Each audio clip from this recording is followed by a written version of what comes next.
They're going to the moon. What do they do while they're going to the moon? I know they have work to do. You mean in transit? Yeah, in transit. What's it like on They're the rocket? probably not watching a movie. Yeah.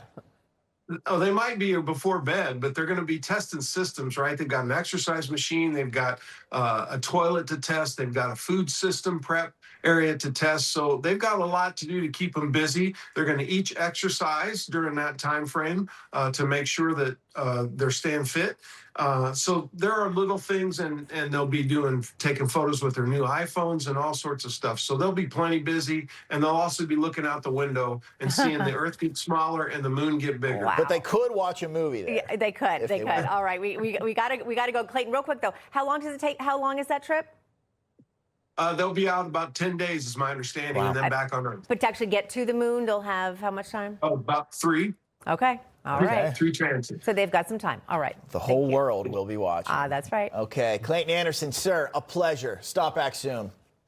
Thanks, guys. All right. And as the Artemis moon mission looks to set the stage for the future of American space exploration, our adversaries around the world, well, they're looking to make their own advancements in space. That's right. China has publicly stated that it plans to put astronauts on the moon by 2030.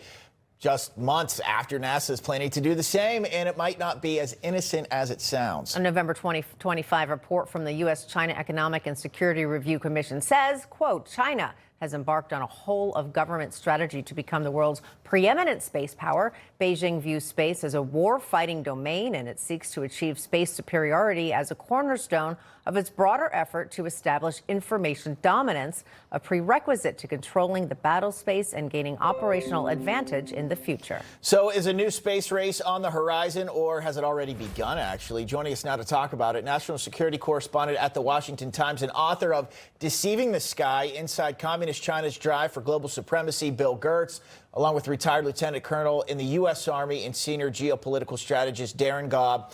Pleasure to have you both on. Colonel Gaub, going to start with you on this. So I guess it was a good idea that President Trump created Space Force, right? You know, that wasn't just some kind of pipe dream idea. This is really critical stuff. We use space for so much. Satellite, our way of life with new technology here. Pretty important, no? Extraordinarily important. In my work in space operations in the military, I can guarantee you that the number of assets and the abilities that what is out there in space brings to our national security arena is significant and makes some things possible that no one would ever normally think is possible. And so we can't let China into that in a way that lets them try to become dominant up there. That's just not the way it's going to work. And what this looks like, because space is treated legally similar to what the high seas are treated like, that's the advantage they're going to try to take, is being out there, trying to dominate that and make sure that nobody else can be out there to the level they are, with the exception, of course, of us. And so we got to keep a very close eye on China. They're going to be keeping a very close eye on this launch as well, because this is something that we really haven't seen since the days of the space shuttle. Bill, we know that NASA is racing to establish a permanent human presence on the moon, and President Trump has put about $20 billion towards an actual moon base as part of the strategy. Tell us why this is important from a national security standpoint.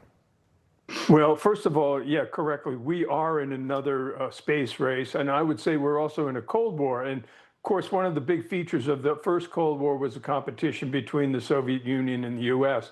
Now it's communist China and the U.S. China, by the way, planted a flag on the moon in 2024.